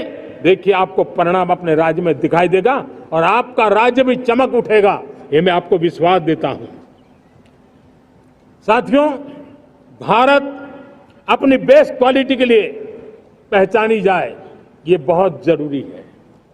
अब विश्व के लिए हमें डिजाइन ऑफ का क्षेत्र, डिजाइन इन इंडिया, इस पर हमने बल देना है। हमें कोशिश करनी है अब इंडियन स्टैंडर्ड इंटरनेशनल स्टैंडर्ड बनने चाहिए। इंडियन स्टैंडर्ड इंटरनेशनल स्टैंडर्ड बनेंगे तब हमारी हर चीज को सहजता से मोहर लग जाएगी। और ये हमारे प्रोडक्शन की क्वालिटी पर निर्भर करेगा, हमारी सेवा की क्वालिटी पर निर्भर करेगा, हमारे अप्रोच की क्वालिटी पर निर्भर करेगा। और इसलिए हमें क्वालिटी पर बल देकर के आगे बढ़ना है। हमारे पास टैलेंट है, डिजाइन के क्षेत्र में हम दुनिया को बहुत कुछ नया दे सकते हैं। डिजाइन इन इंडिया, इस आह्वान को लेकर के हमें अब आगे चलना है। Design in India and design for the world, इस सपने को लेकर के चलना है। मैं देख रहा हूं गेमिंग की दुनिया का बहुत बड़ा मार्केट खड़ा हुआ है, लेकिन आज भी गेमिंग की दुनिया पर प्रभाव, खास करके उन खेलों को बनाने वाले लोग, प्रोडक्ट करने वाले लोग, विदेशी कमाई होती। भारत के पास बहुत बड़ी विरासत है, हम गेमिंग की दुनिया में बहुत नई टैलेंट को लेकर के आ सकते हैं। विश्व के हर बच्चे को हमारे देश के बनी हुई गेमिंग की ओर आकर्षित कर सकते हैं। मैं चाहता हूं कि भारत के बच्चे, भारत के नौजवान, भारत के आईटी प्रोफेशनल्स, भारत के एआई के प्रोफेशनल्स वे गेमिंग की दुनिया को लीड करें, खेलने में नहीं, गेमिंग की दुनिया में हमारे प्रोडक्ट पूरे विश्व में पहुंचने चाहिए और पूरी दुनिया में हमारे एनिमेटर्स काम कर सकते हैं। एनिमेशन की दुनिया में हम अपनी दाग जमा सकते हैं। हम उस दिशा में काम करें। मेरे प्यारे देशवासियों, आज विश्व के अंदर ग्लोबल वार्मिंग, क्लाइमेट चेंज हर क्षेत्र में चिंता और चर्चा का विषय रहता है। भारत ने उस दिशा में काफी कदम उठाए हैं। हम विश्व को आश्वस्त करते रहे हैं और शब्दों से नहीं, अपने कार्यों से, प्राप्त परिणामों से हमने विश्व को आश्वस्त भी किया है और विश्व को आश्चर्यचकित भी किया है।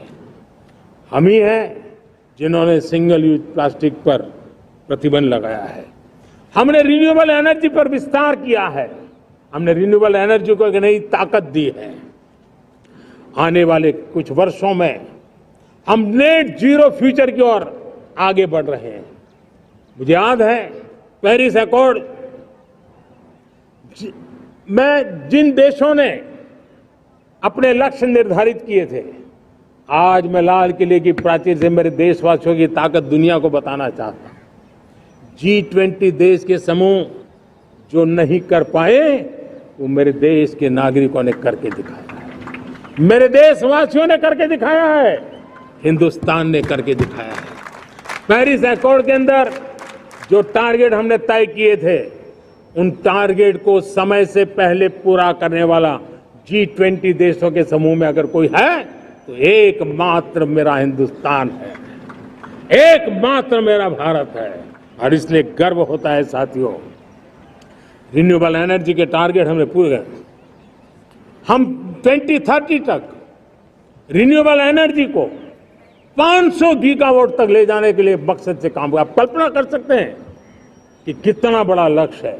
दुनिया के लोग सिर्फ 500 गीगावाट शब्द सुनते हैं ना, तो मेरी तरफ ऐसे ऐसे देखते हैं। लेकिन आज मैं विश्वास से कह रहा हूं देशवासियों को कि इस लक्ष्य को भी हम पूरा करके रहेंगे और ये मानव जाति की भी सेवा करेगा, हमारे भविष्य की भी सेवा करेगा, हमारे बच्चों के उज्जवल भविष्य की गारंटी बनेगा। हमने 2030 तक हमारी रेलवे को नेट जीरो एमिशन का लक्ष्य लेकर के हम चल रहे हैं। साथियों, पीएम सूर्य घर मुफ्त बिजली योजना उसको एक नई ताकत देने वाली है और ये बदलाव का फल मेरे देश के सामान्य परिवार को मिला, विशेष करके मेरे मध्यम वर्ग को मिलेगा जब उसका बिजली का बिल मुक्त हो जाएगा। इलेक्ट्रिक व्हीकल, उसकी मांग बढ़ती जा रही है। जब पीएम सूर्य घर योजना से वो बिजली उत्पादन करता है सूर्य से, तो उसका व्हीकल का प्रवास का खर्चा भी वो कम कर सकता है। साथियों, हम ग्रीन हाइड्रोजन मिशन लेकर के एक ग्लोबल हब बनना चाहते हैं। बहुत तेजी से नीतियां बनाई गई है, बहुत तेजी से उसका इम्प्लीमेंटेशन का काम हो रहा है और भारत ग्रीन हाइड्रोजन एक न्यू एनर्जी की दिशा में हम जाना चाहते हैं। और ये सारे जो प्रयास चल रहे हैं, क्लाइमेट की चिंता तो है ही है, ग्लोबल वार्मिंग की चिंता है, लेकिन इसके अंदर ग्रीन जॉब्स की बहुत बड़ी संभावना है और इसलिए आने वाले कालखंड में ग्रीन जॉब्स का महत्व बढ़ता है। तो उसको सबसे पहले कैप्चर करने के लिए, मेरे देश के नौजवानों को अवसर देने के लिए और ग्रीन जॉब्स के लिए एक बहुत बड़ा क्षेत्र को बढ़ावा दे रहे हैं। मेरे प्यारे देशवासियों, आज हमारे साथ इस तिरंगे झंडे के नीचे वो नौजवान बैठे हैं जिन्होंने ओलंपिक की दुनिया में भारत का परचम लहराया है। मैं मेरे देश के सभी एथलीट्स को, मेरे देश के सभी खिलाड़ियों को 140 करोड़ देशवासियों की तरफ से बधाई देता हूं और हम नए सपने, नए संकल्प, अत्यंतिक पुरुषार्थ के साथ नए लक्ष्यों को हासिल करने के लिए आगे बढ़ेंगे। ऐसा मैं विश्वास के साथ उनको शुभकामनाएं भी देता हूं। आने वाले कुछ दिनों में भारत के एक बहुत बड़ा दस्ता पैरालंपिक के लिए पेरिस जाने के लिए रवाना होगा। मैं मेरे सभी पैरालंपिक खिलाड़ियों को भी हृदय से बहुत बहुत शुभकामनाएं देता हूं। साथियों, भारत ने G20 को ऑर्गेनाइज किया, हिंदुस्तान के अनेक शहरों में ऑर्गेनाइज किया। 200 से ज्यादा इवेंट किए। पूरे विश्व में G20 का इतना बड़ा व्याप, इतना बड़ा कार्यक्रम कभी नहीं हुआ, इस बार हुआ। इसने एक बात सिद्ध कर दी है कि भारत में बड़े से बड़े काम, कार्यक्रम ऑर्गेनाइज करने की ताकत है। भारत को किसी को भी हॉस्पिटैलिटी का सामर्थ्य भारत में सबसे ज्यादा है। अगर ये सिद्ध हो चुका है तो साथियों, हिंदुस्तान का सपना है कि 2036 में जो ओलंपिक होगा वो मेरे हिंदुस्तान की धरती पर हो। इसके लिए हम तैयारी कर रहे हैं, उसके लिए हम आगे बढ़े। साथियों, समाज के आखिरी तबके के जो लोग हैं, ये हमारा सामाजिक दायित्व है। अगर कोई पीछे रह जाते हैं तो हमारी आगे बढ़ने की गति कम कर देता है, और इसलिए हम आगे बढ़ना चाहते हैं तो भी सफलता तब मिलती है पीछे वाले को भी साथ साथ आगे ले आए। और इसलिए हम सबका दायित्व बनता है कि हमारे समाज में आज भी जो क्षेत्र पीछे रह गए हैं, जो समाज पीछे रह गए हैं, जो लोग पीछे रह गए हो, हमारे छोटे छोटे किसान हो, हमारे जंगलों में रहने वाले मेरे आदिवासी भाई बहन हो, हमारी माताएं बहनें हो, हमारे मजदूर हो, हमारे श्रमिक साथी हो, हमारे कामगार लोग हो, इन सबको हमें बराबरी में लाने के लिए, हमारे बराबर लाने के लिए भरपूर प्रयास करना है। लेकिन अब गति पकड़ गई है, अब लंबे दिन तक हमें वो करना नहीं पड़ेगा। बहुत जल्द वो हमारे पास पहुंच जाएंगे, हमारी बराबरी में आ जाएंगे, हमारी ताकत बहुत बढ़ जाएगी, और बड़ी संवेदना के साथ हमें इस काम को करना है। और इसके लिए एक बहुत बड़ा अवसर आ रहा है।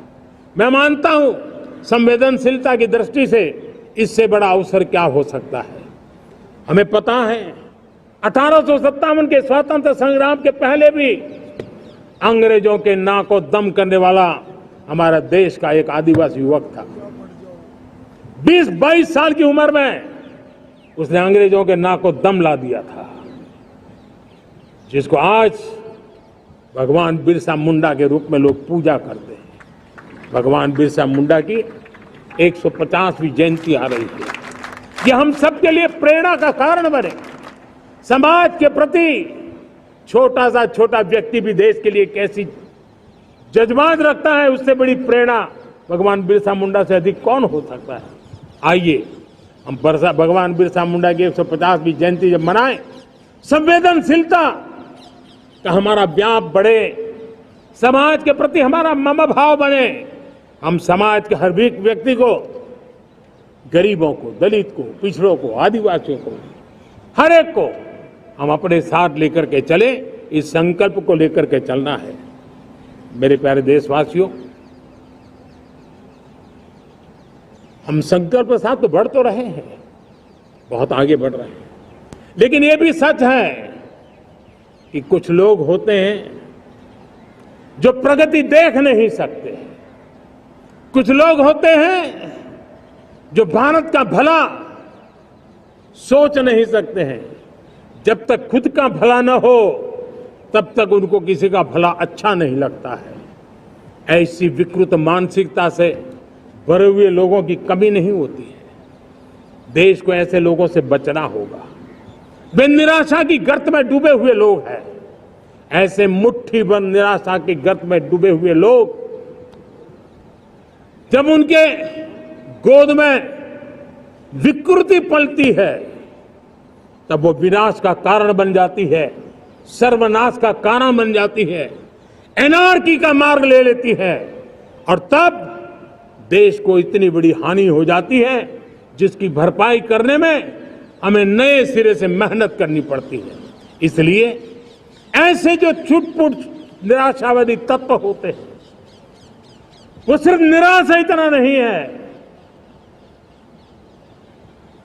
उनकी गोद में विकृति पल रही है। ये विकृति विनाश के, सर्वनाश के सपने देख रही है, ताने बाने जोड़ने की प्रयासों में लगी हुई है। देश को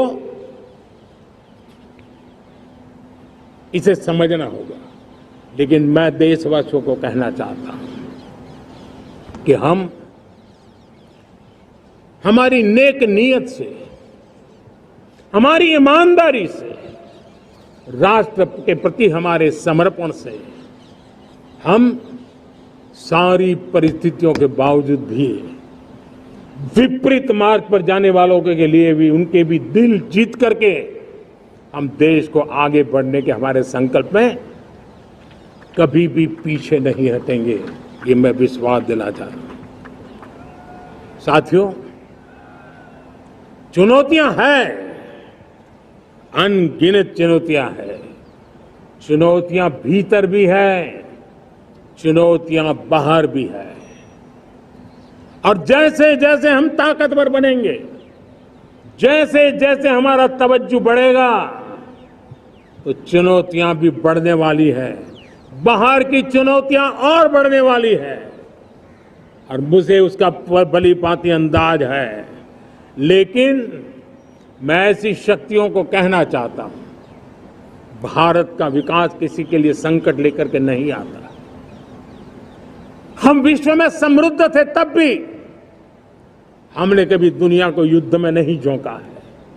हम बुद्ध का देश है, युद्ध हमारी राह नहीं है। और इसलिए विश्व चिंतित न हो भारत के आगे बढ़ने से। मैं विश्व समुदाय को विश्वास दिलाता हूं कि आप भारत के संस्कारों को समझिए, भारत के हजारों साल के इतिहास को समझिए। आप हमें संकट मत मारिए, आप उन तरकीबों से न जुड़िए जिसके कारण पूरी मानव जात का कल्याण करने का सामर्थ्य जिस भूमि में है, उस भूमि को ज्यादा मेहनत करनी पड़े।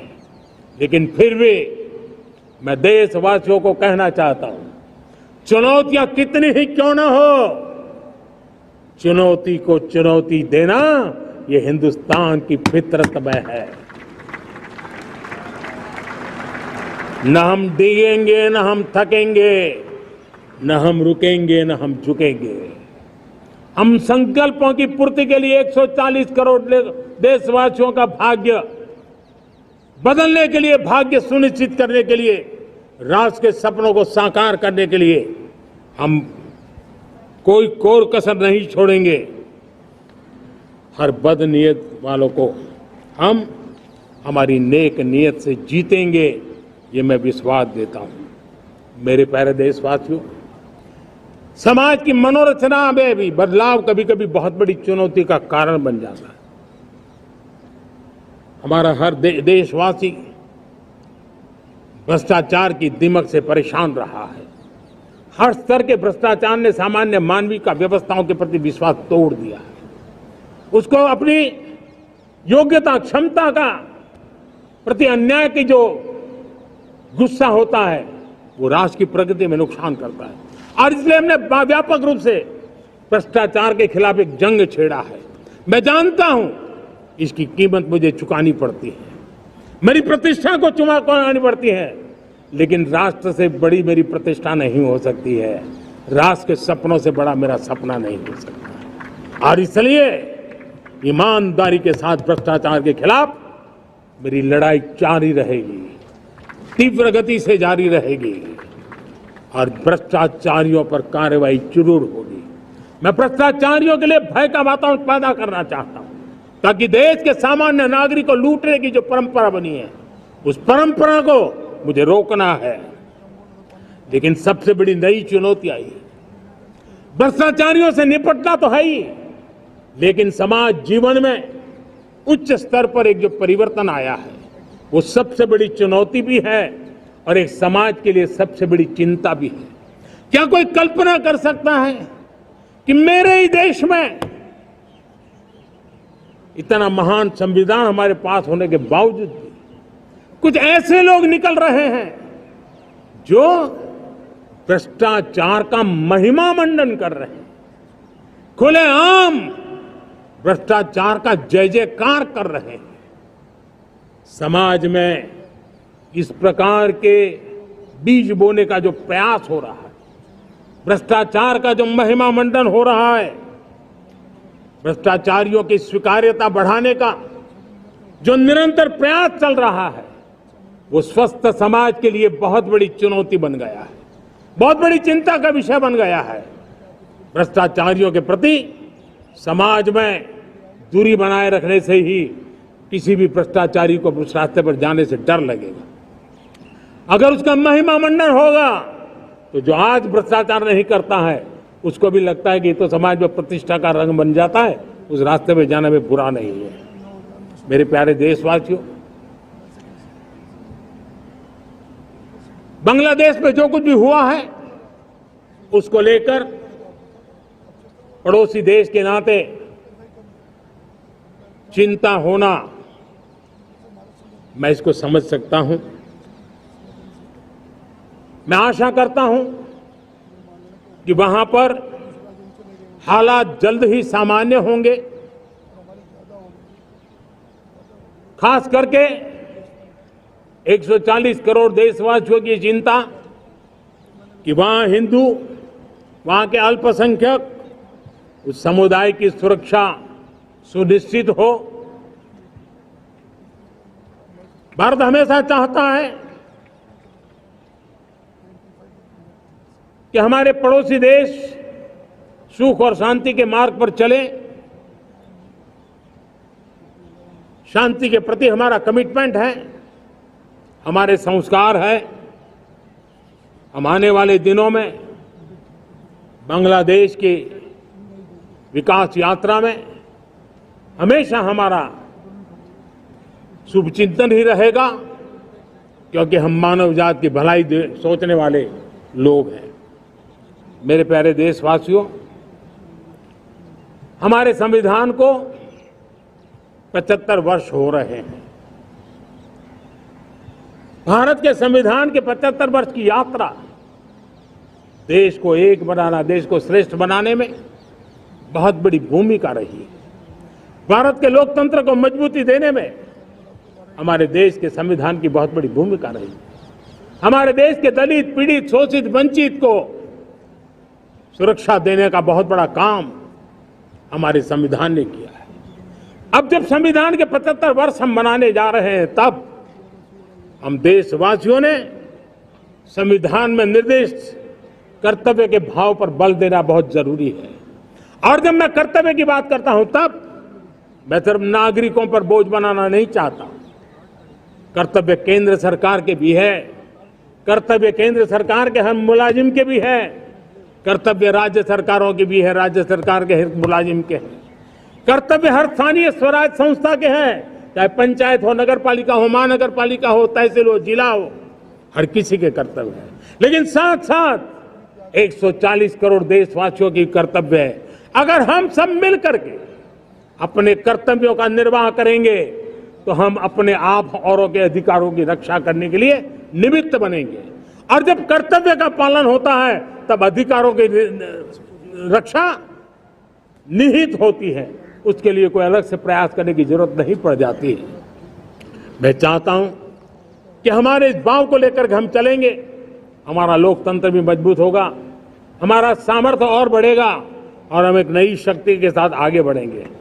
मेरे प्यारे देशवासियों, हमारे देश में सुप्रीम कोर्ट ने बार बार यूनिफॉर्म सिविल कोड को लेकर जो चर्चा की है, अनेक बार आदेश दिए हैं, क्योंकि देश का एक बहुत बड़ा वर्ग मानता है और उसमें सच्चाई भी है कि जिस सिविल कोड को हम लेकर के जी रहे हैं वो सिविल कोड सचमुच में तो एक प्रकार का कम्युनल सिविल कोड है, भेदभाव करने वाला सिविल कोड है। ऐसे सिविल कोड से जब संविधान के 75 वर्ष मना रहे हैं और संविधान की भावना भी जो हमें कहती है करने के लिए, देश की सुप्रीम कोर्ट भी हमें कहती है करने के लिए, और तब जो संविधान निर्माताओं का सपना था उस सपने को पूरा करना हम सबका दायित्व है। और मैं मानता हूं इस गंभीर विषय पर देश में चर्चा हो, व्यापक चर्चा हो, हर कोई अपने विचारों को लेकर के आए और उन कानूनों को, जो कानून धर्म के आधार पर देश को बांटते, जो ऊंच नीच का कारण बन जाते हैं, ऐसे कानूनों को आधुनिक समाज में कोई स्थान नहीं हो सकता है। और इसलिए मैं तो कहूंगा अब समय की मांग है कि देश में एक सेकुलर सिविल कोड हो, हमने कम्युनल सिविल कोड में 75 साल बिताए हैं। अब हमें सेक्युलर सिविल कोड की तरफ जाना होगा और तब जाकर के देश में धर्म के आधार पर जो भेदभाव हो रहे हैं, सामान्य नागरिक को जो दूरी महसूस होती है, उससे हमें मुक्ति मिलेगी। मेरे प्यारे देशवासियों, जब मैं देश में एक चिंता हमेशा कहता हूं, परिवारवाद, जातिवाद भारत के लोकतंत्र को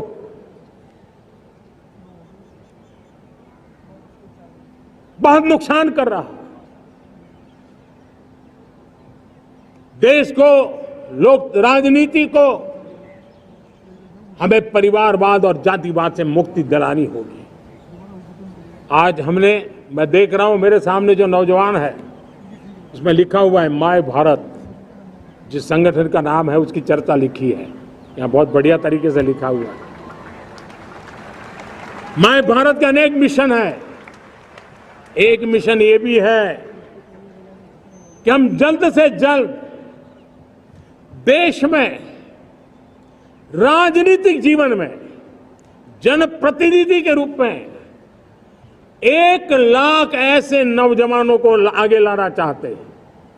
शुरुआत में 1 लाख नौजवानों को आगे लाना चाहते हैं जिनके परिवार में किसी का भी कोई राजनीतिक बैकग्राउंड न हो, जिसके माता पिता भाई बहन चाचा मामा मामी कभी भी राजनीति में नहीं रहे, किसी भी पीढ़ी में नहीं रहे, ऐसे होनहार नौजवानों को फ्रेश ब्लड 1 लाख, चाहे वो पंचायत में आए, चाहे नगर पालिका में आए, चाहे जिला परिषदों में आए, चाहे विधानसभा में आए, लोकसभा में आए, 1 लाख नए नौजवान, कोई भी प्रकार का पूर्व का राजनीतिक इतिहास उनके परिवार का ना हो, ऐसे फ्रेश लोग राजनीति में आए ताकि जातिवाद से मुक्ति मिले, परिवारवाद से मुक्ति मिले, लोकतंत्र को समृद्धि मिले। और जरूरी नहीं है कि एक दल में जाए, उनको जो पसंद हो उस दल में जाए, उस दल में जाकर के वो जनप्रतिनिधि बन करके आगे आए।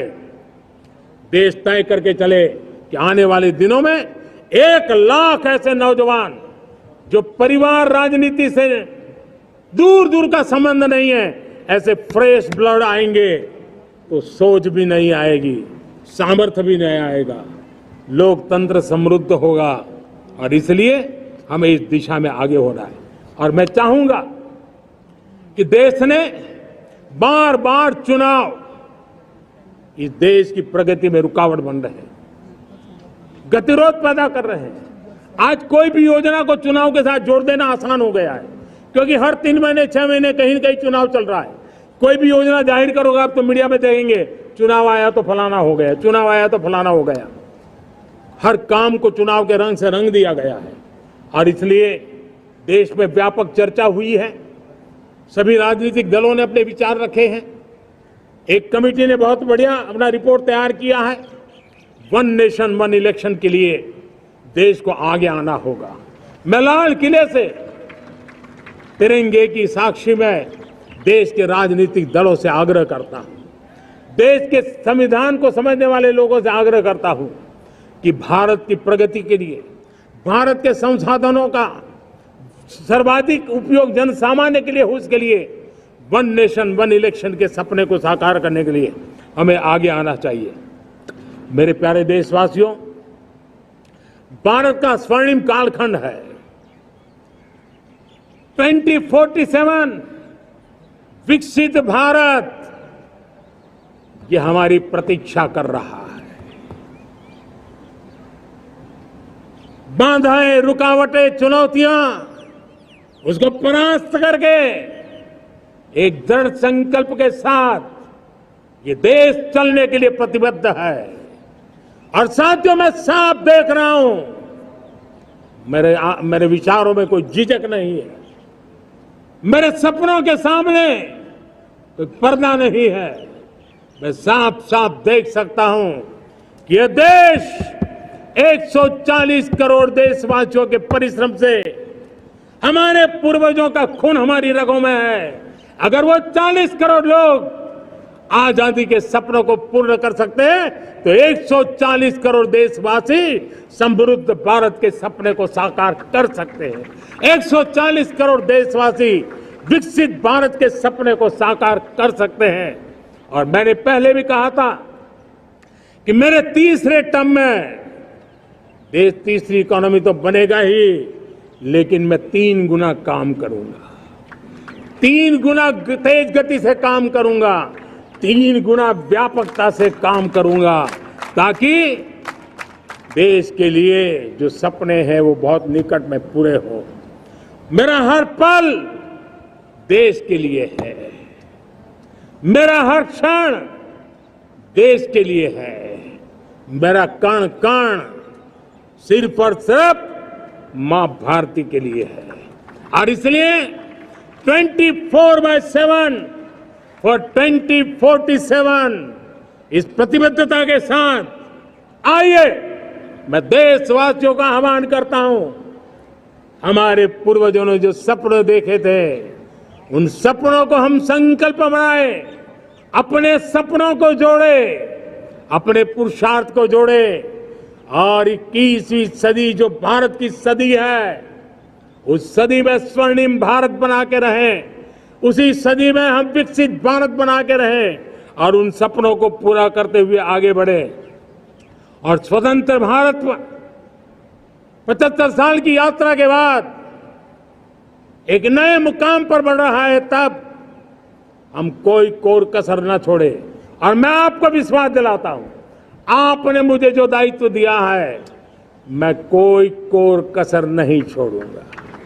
मैं मेहनत में कभी पीछे नहीं रहूंगा, मैं साहस में कभी कतराता नहीं हूं, मैं चुनौतियों से कभी टकराते से डरता नहीं हूं।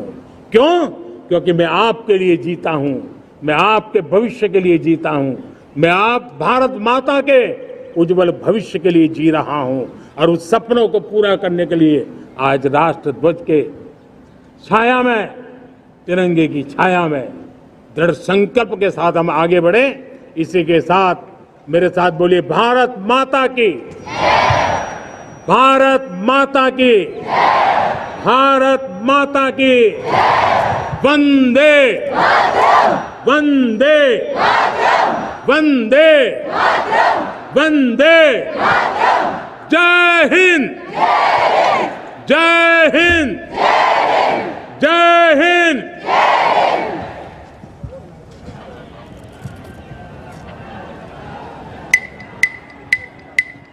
जनगण मन अधिनायक जय हे भारत भाग्य